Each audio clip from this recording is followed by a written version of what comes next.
अस्सलामुअलैकुम friends, welcome back to my channel novels by Areej Shah. तो friends, हम नावल का आज नेक्स्ट पार्ट स्टार्ट करते हैं।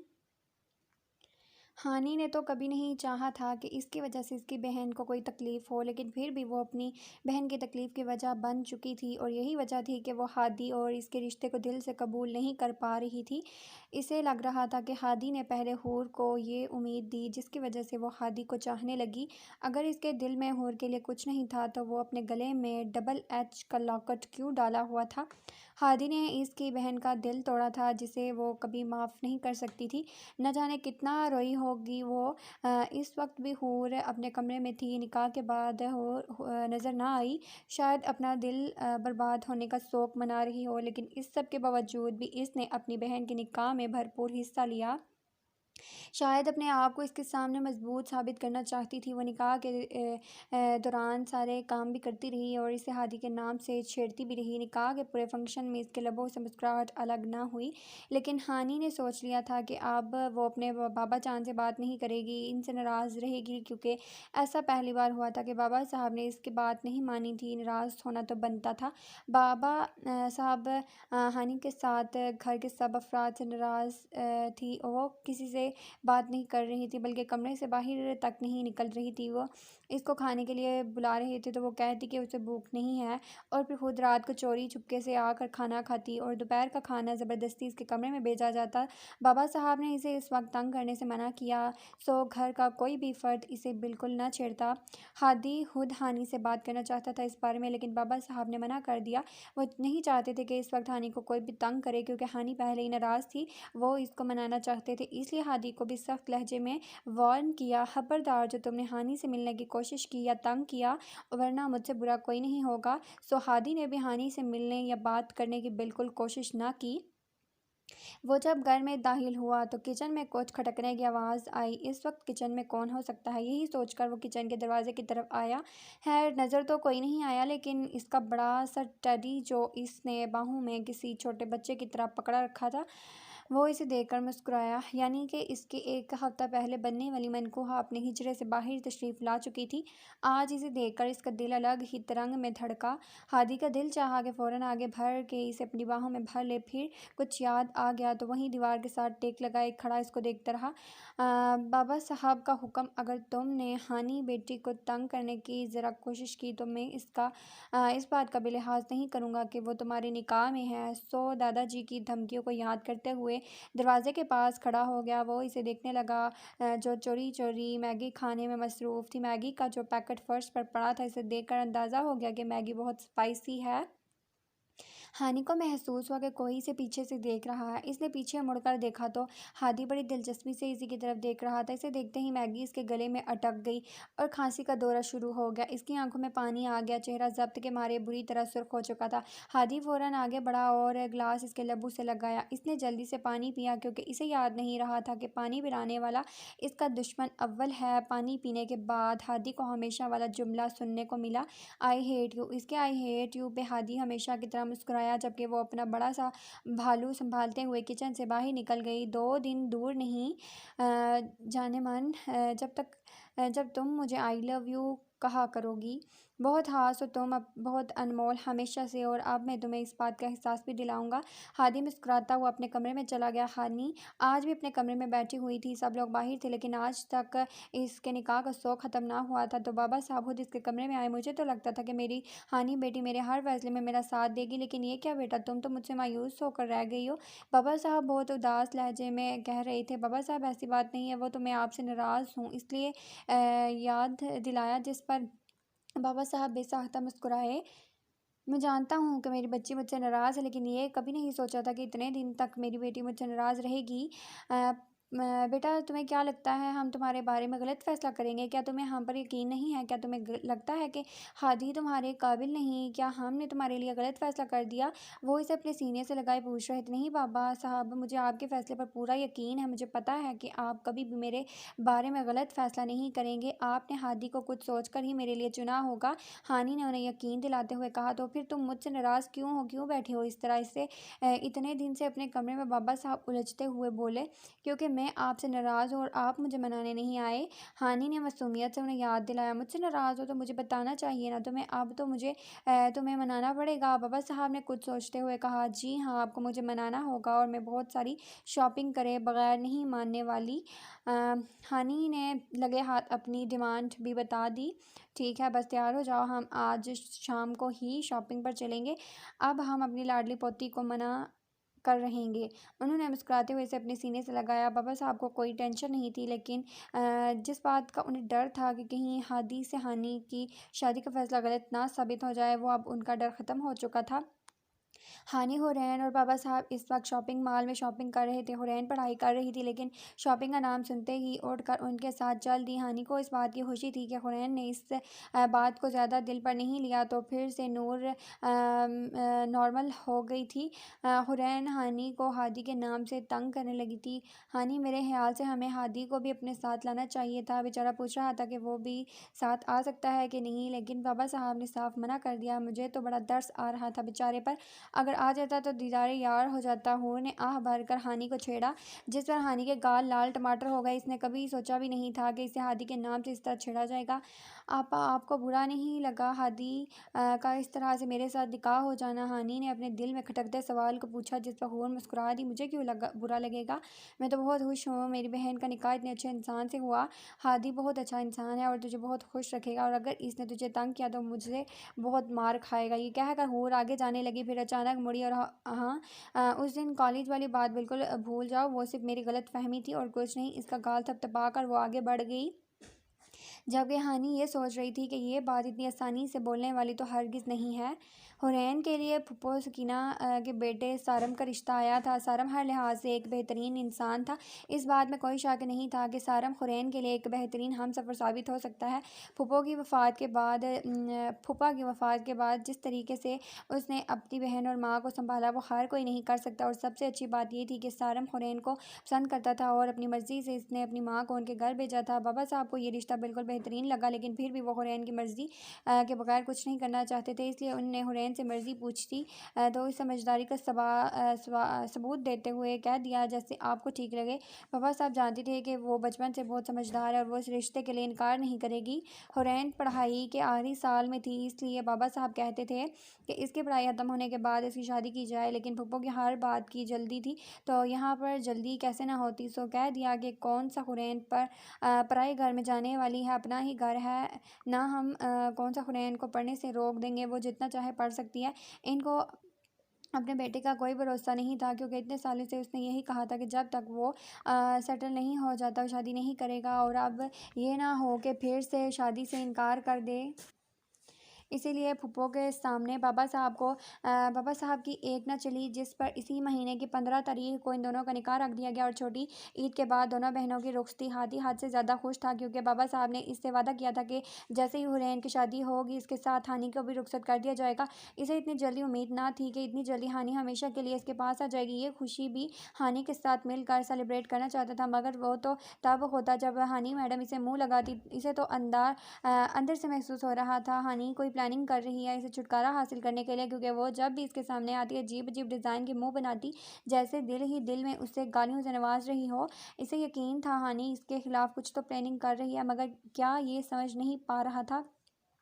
बस आज किसी तरीके से बाबा साहब इसे हानि को बाहर ले जाने की इजाज़त दे दें, तो वो हानि को अपनी मोहब्बत का इजहार करके इसे यकीन दिलाएगा। हाँ, अगर बाबा साहब मान गए तो, क्योंकि इस वक्त बाबा साहब मुकम्मल तौर पर हानि की पढ़ाई हुई पट्टी पर चल रहे थे। ऐसा लग रहा था कि बाबा साहब हादी की कोई बात मानेंगे ही नहीं। हानि किचन के दरवाजे से बाहर निकल रही थी, जब हादी दरवाजे के सामने आके रुका।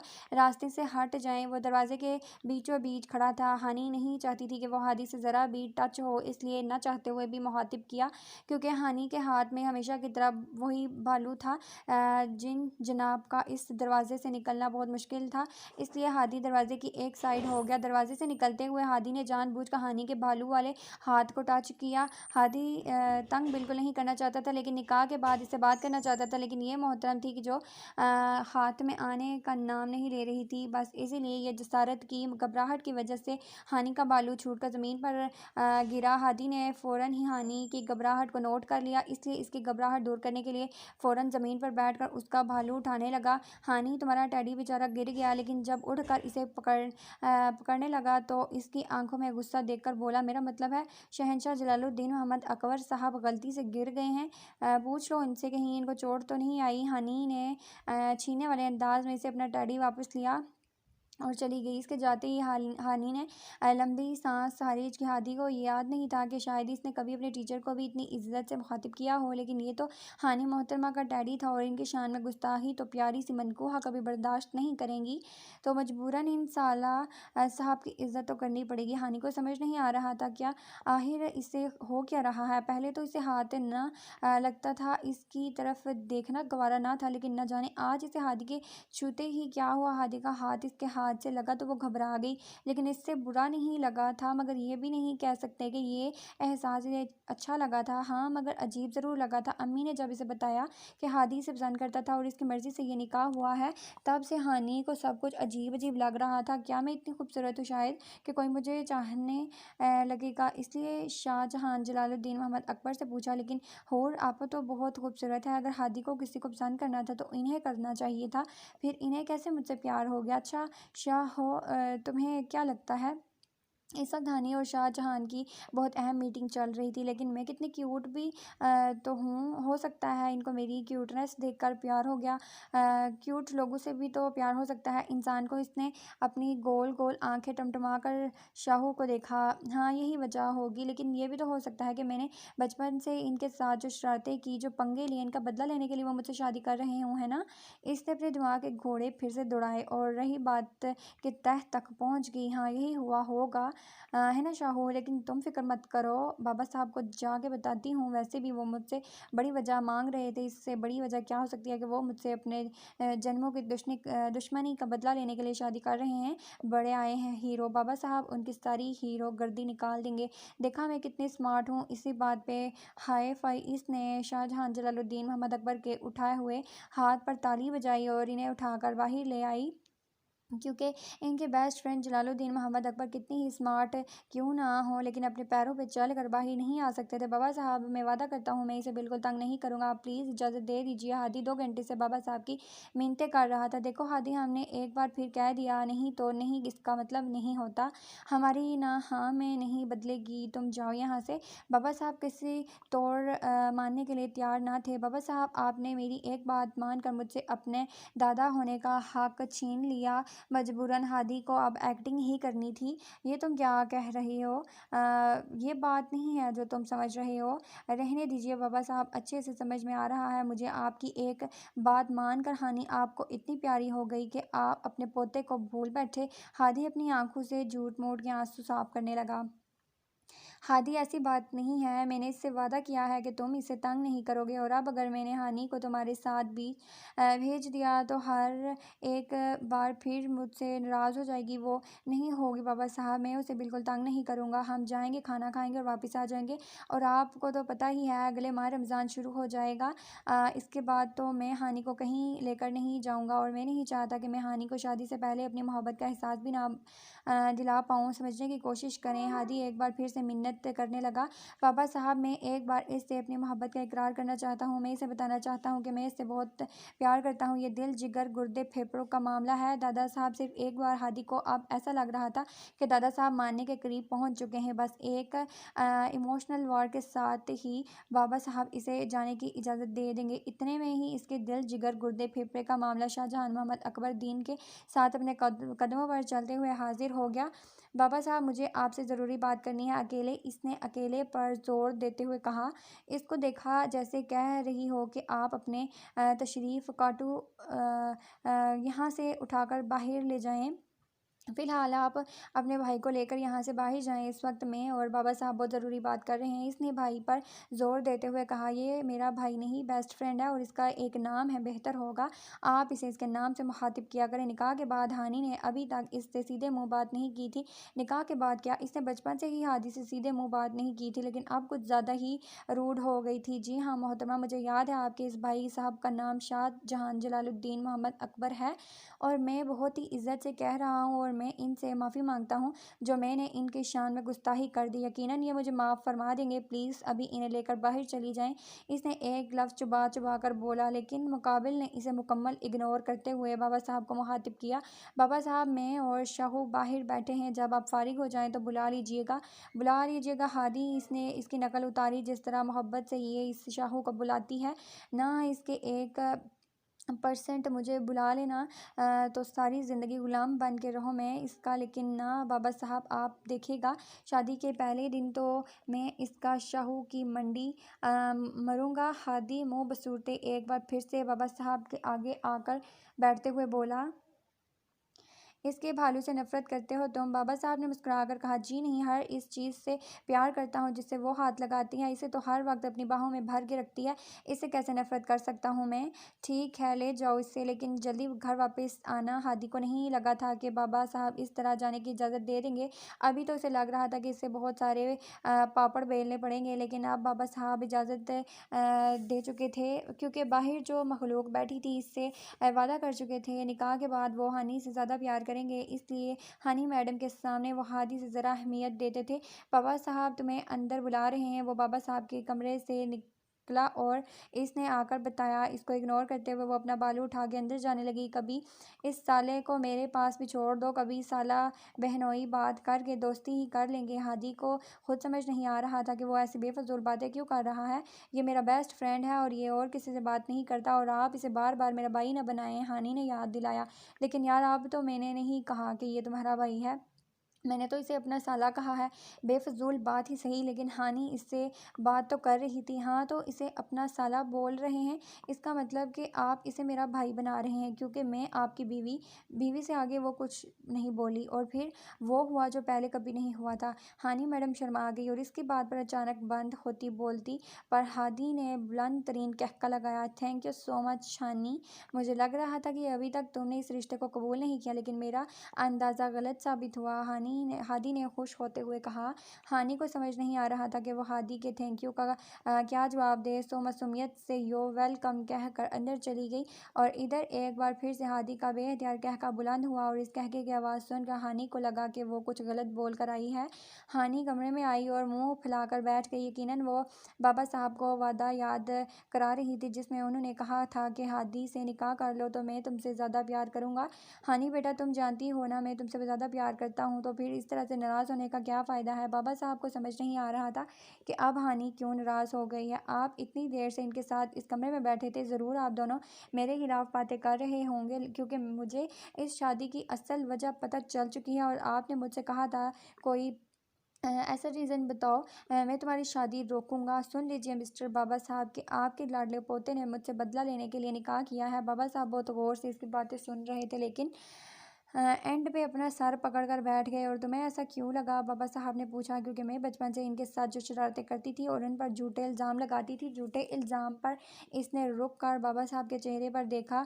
आई मीन जो सच्चे इल्ज़ाम लगाती थी, और जब वो मुझे तंग करते थे तो बदले में उन्हें मैं भी तंग करती थी। हानि अपना और हादी का पला बराबर करते हुए बोली, इन सब बातों का बदला लेने के लिए वो मुझसे शादी करना चाहते हैं। तुम कहना क्या चाहती हो कि ये सब तुम्हें इसने बताया है? उन्होंने इसके बालों की तरफ देखते हुए पूछा। खैर, बाबा इसकी बात को इग्नोर करते हुए, अच्छा अच्छा ठीक है, आज शाम को तैयार रहना, तुम हादी के साथ बाहर जाओगे। और बाबा साहब की बात पे हानि का मुंह खुल गया। बाबा साहब, मैं ये शादी ना करने के लिए इतना बड़ा रीज़न लाई हूँ और आप अब क्या कह रहे हैं? वो रोती शक्ल बनाकर बोली, क्योंकि तुम्हारी रीज़न इतना बड़ा नहीं है कि मैं शादी तोड़ दूँ। क्या ये रीज़न भी बड़ा नहीं है? हानि ने हैरत से पूछा। नहीं, ये रीज़न बड़ा नहीं है। आप जाओ, तैयार हो जाओ, तुम शाम को हादी के साथ बाहर जाओगी। बाबा जान, बदले के नाम पर लोग जंगें छेड़ देते हैं और आपको ये रीज़न बड़ा नहीं लग रहा? हानि ने हैरत से मुंह खोलते हुए बोला। हानि बेटा, शाम होने वाली है, जाओ, जाकर तैयार हो जाओ, और मुझे भी सैर पे जाना है। ये कहकर बाबा अपने कमरे में जाने लगे। फिर मुड़े, इससे बड़ा रीज़न लाओगी तो वादा करता हूँ कि तुम्हारी शादी इसके साथ नहीं करूँगा। इतना बड़ा रीज़न भी आपको छोटा लगता है? इससे बड़ा रीज़न क्या लाऊं? हानि मुँह बसुर कर बोली। मगर इसकी बात सुनकर बाबा साहब हंसते हुए कमरे से बाहर निकल गए। हानि को पता था कि हादी को ब्लैक कलर नहीं पसंद, इसलिए इसने जानबूझकर ब्लैक कलर का ड्रेस पहना था। लेकिन वो बेचारी ये नहीं जानती थी कि हादी को हानि पर ब्लैक कलर भी अच्छा लगता था, इसलिए हादी ने कोई एतराज़ ना किया। हादी, ये डिनर सिर्फ मेरे और तुम्हारे लिए है, इसमें किसी तीसरे आदमी की गुंजाइश नहीं है। हादी ने इसे याद दिलाया। हाँ तो शाहजहान आदमी थोड़ी है, वो तो मेरा दोस्त है। हानी ने शाहजहान को अपनी बाहों में भरा। हाँ लेकिन ये रोमांटिक डिनर है, किसी तीसरे की गुंजाइश नहीं है इसमें। तुम आज से यहीं पर छोड़ दो, निकाह के बाद पहली बार बाहर जा रहे हैं तो इसको लेकर जाना ज़रूरी नहीं। आज इसको तुम यहीं पर छोड़ दो, आगे हम हमेशा इसे अपने साथ रखेंगे।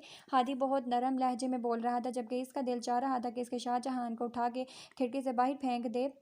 लेकिन फिर इसे याद आया कि ये जनाब तो ज़िंदा थे ही नहीं।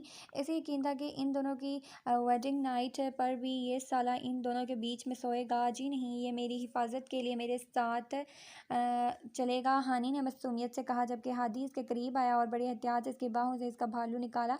मेरी जान तुम्हारी हिफाजत के लिए तुम्हारा शोहर तुम्हारे साथ है, तुम्हें किसी भी बेजान भालू की ज़रूरत नहीं है। हादी हाशिम की जान ही क्यों ना चली जाए, मगर तुम पर कभी आँच नहीं आने देगा। अब वो इसे क्या बताती कि शाहू हादी से ही तो हानि की हिफाजत करेगा। इस साला साहब को यही छोड़ो, मैं गाड़ी स्टार्ट करता हूँ, बाहर आओ। सॉरी शाहू, तुम्हारे जीजू तुम्हें मेरे साथ नहीं आने देंगे। जीजू, हाय अल्लाह, ये मैं क्या बोल गई। सॉरी सॉरी शाहू, तुम मेरे भाई थोड़ी हो, तुम तो मेरे बेस्ट फ्रेंड हो। अच्छा ठीक है, अपना ख्याल रखना, मैं जा रही हूँ। ये दोनों एक होटल में आए थे। यहाँ के सब लोग हादी को जानते थे और आधे से ज़्यादा तो इसके फैंस थे। लेकिन इस वक्त हादी ने किसी को ज़्यादा अहमियत ना दी थी, क्योंकि इस वक्त अहमियत लेने के हकदार सिर्फ हानी थी, जिससे वो आज अपनी मोहब्बत का इकरार करने वाला था। सब तैयारी मुकम्मल थी, आज वो इसे अपने दिल की बात कहने वाला था। खैर हानी जानती ही थी कि वो इसे प्यार करता है, लेकिन फिर भी हादी अपने मुँह से अपनी मोहब्बत का इजहार हानी के सामने करना चाहता था। हादी की शादी के बारे में इसके सोशल सर्कल में ये बात कोई नहीं जानता था और ना ही तानिया ने किसी को बताने दिया था। इसी तरह बाबा साहब ने स्वाई फैमिली की ये बात बाहर न जाने दी। लेकिन हादी का दिल चाहता था कि वो पूरी दुनिया के सामने हानी को मोहब्बत का यकीन दिलाए। लेकिन वो ये भी जानता था कि इस वक्त ये सब कुछ मुमकिन नहीं है, इसलिए वलीमा तक इंतज़ार करना है और कर रहा था। वैसे भी रमज़ान के बाद इनकी रुखसती फ़ाइनल हो चुकी थी, जिसके लिए हानी खुश हो ना हो, हादी बहुत खुश था। और वो ये भी जानता था कि हानी नादान ज़रूर है, मगर बच्ची नहीं है, और जब इसके सामने अपने जज्बात का इजहार करेगा वो इसकी फीलिंग्स को ज़रूर समझ जाएगी। इसने एक प्लान बनाया। होटल में सिवाय स्टाफ मेंबर और एक म्यूज़िक ग्रुप के अलावा और कोई भी ना था। हादी ने आगे बढ़कर हानी के लिए चेयर खींची और इसे बैठने का इशारा किया। हानी जैसे ही चेयर पर बैठी, म्यूज़िकल ग्रुप म्यूज़िक बजाने लगे, जबकि स्टाफ मेंबर ने बहुत एहतराम से वेलकम किया। थोड़ी देर में इनके टेबल पर एक बहुत खूबसूरत दिल की शेप का केक आया, जिस पर बहुत खूबसूरत से हानी और हादी का नाम लिखा था। नाइस। हानी के मुंह से बस यही एक लफ्ज़ निकला। हानी ने केक काटा और ना चाहते हुए भी हादी को खिलाया, क्योंकि अब वो अकेली खाती हुई अच्छी तो नहीं लगेगी, सो मजबूरी। हादी इससे काफ़ी फासले पर था, जिसकी वजह से हादी ने इसका हाथ पकड़ के अपने मुंह में लिया। हानी की उंगली इसके होंठ से मैच हुई। हानी का दिल ज़ोर से धड़का, जिसकी वजह से हानी ने झट अपना हाथ हादी के हाथ से खींच लिया। हादी ने इसकी शर्म हया का ये मंजर बहुत महफूज होके देखा।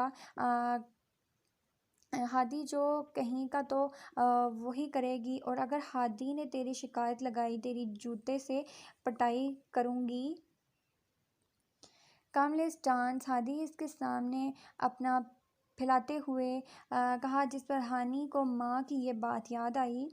या अल्लाह, ये सारी दुनिया की माएँ ज़ालिम होती हैं या मेरे लिए ही दुनिया की सबसे बेरहम माँ पैदा की है। ये सोचते हुए इसने हादी का हाथ थाम लिया। हानी पहली बार इस तरह से किसी के साथ डांस कर रही थी, जबकि हादी कई पार्टीज़ में अपनी कितनी ही को स्टार के साथ डांस कर चुका था, लेकिन ये फीलिंग सबसे अलग थी, क्योंकि इसके साथ कोई स्टार नहीं बल्कि इसकी ज़िंदगी की स्टार थी, इसकी जान थी, इसकी ज़िंदगी थी।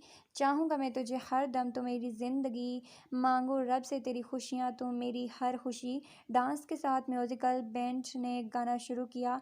ओह मेरी सनम मेरी हमदम, चाहूँगा तुझे जन्म जन्म।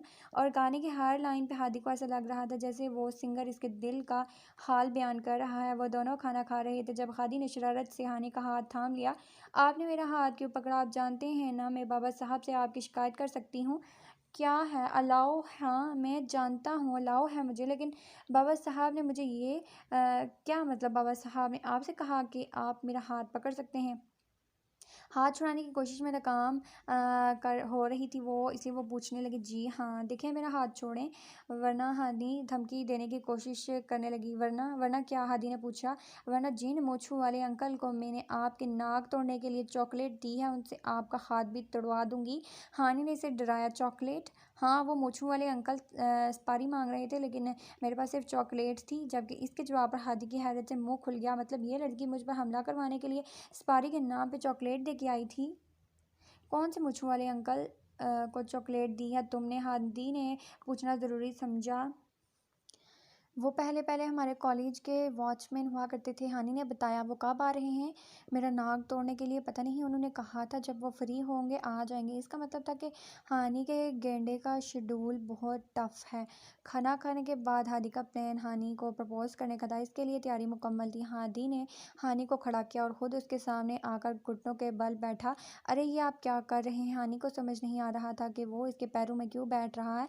अच्छा अच्छा ठीक है, आप मेरे पैर ना पकड़े, मैं मूंछ वाले मोटे अंकल को मना कर दूंगी आपके हाथ पैर तोड़ने से। हानि ने अपनी समझ के आइन मुताबिक बात की, जिस पर हादी का दिल चाह के वो अपना सर किसी पत्थर पे दे मारे। हानि, मैं कुछ और बात करना चाहता हूँ। हादी ने बात करने की कोशिश की। हाँ तो बोले ना, मैं सुन रही हूँ। हादी ने जेब से निकाली अंगूठी वापस अपनी जेब में रखी और उठकर खड़ा हो गया। ये सही वक्त नहीं है, ये बात मैं तुम्हें फिर किसी दिन बताऊंगा। लेकिन आप क्या कहने वाले थे? हानि को तजस्सुस हुआ। हानि, कहा ना फिर किसी दिन बताऊंगा। अब चलो, हम लेट हो रहे हैं। बाबा साहब घर पे इंतज़ार कर रहे होंगे। वापसी पर रास्ते में इनकी गाड़ी ख़राब हो गई। वैसे ये हादी के प्लान में शामिल तो नहीं था, पर पता नहीं गाड़ी ख़राब कैसे हो गई। यही सोचते हुए वो गाड़ी से निकला और गाड़ी चेक करने लगा, जहाँ से धुआं निकल रहा था। ये देखकर हानि भी गाड़ी से बाहर निकल आई। गाड़ी ख़राब होगी? हानि मासूमियत से पूछा। नहीं तो तुम्हें किसने कहा? हादी, गाड़ी की बिगड़ी हालत देखकर भी बिगड़ा तो फिर ये धुआं क्यों निकल रहा है? हानि ने पूछा। धुआं? धुआं यार, गाड़ी सिगरेट पी रही है। आपकी गाड़ी सिगरेट पीती है? छी! हानि ने हैरत से मुंह बसूरा। हानि, सच में गाड़ी ख़राब हो गई है यार। हादी ने हैरत से इसे सच बताया। हाँ तो ये पहले भी तो बता सकते थे, मुझे लगा गाड़ी सचमुच में सिगरेट पीती है। अब हम क्या करेंगे? हानि ने पूछा। चलो कोई लिफ्ट ढूंढते हैं, नहीं मिली तो चल कर जाना होगा। चल के? हादी, मैं इतना नहीं चल सकती क्योंकि सफ़र अभी काफ़ी ज़्यादा था। अगर तुम नहीं चल सकती तो मैं तुम्हें अपनी बाहों में उठा के ले चलूँगा। हादी ने रोमांटिक होने की कोशिश की। जी नहीं, हो सकता है हमें लिफ्ट मिल जाए, वरना मैं चलूँगी। हानी ने इसके रोमांस पर पानी फेरते हुए कहा। ठीक है तो चलो। हादी मुस्कुराते हुए आगे बढ़ा। बहुत देर के बाद भी नहीं कोई लिफ्ट तो ना मिली, मगर 4-5 गुंडे ज़रूर आकर इनके सामने खड़े हो गए, जिनके हाथों में चाकू थे। देखो जो कुछ भी है जल्दी निकालो, वरना हादी को धमकी दी गुंडों ने, जबकि हानी हादी के पीछे छुप चुकी थी। हादी के पास जो कुछ भी था इसने निकाल कर गुंडों के हवाले कर दिया। ये चैन भी निकालो। गुंडे ने हादी की चैन की तरफ इशारा करते हुए कहा। देखो तुम लोगों को जितना कुछ मैं दे चुका हूँ तुम लोगों के लिए काफ़ी है। हादी को अब उन लोगों पर गुस्सा आ रहा था, लेकिन वो हानि के होते हुए कोई रिस्क नहीं लेना चाहता था। जो कह रहा हूँ वो कर, अपनी चैन निकालो। इसने हादी की गर्दन पर हाथ डालते हुए कहा। इससे पहले कि वो चैन निकालता, हादी ने हाथ पकड़कर जोरदार मुक्का इसके मुंह पर मारा। इसके बाद एक के बाद दूसरा आकर हादी से मार खाने लगा। कुछ ही देर में वो पांचों जमीन पर पड़े थे। अच्छा खासा माल तो तुम लोगों को दे दिया था, लेकिन नहीं, तुम लोगों ने तो मार खानी थी। हादी इन लोगों के पास से अपनी चीज़ें उठाते हुए बोला।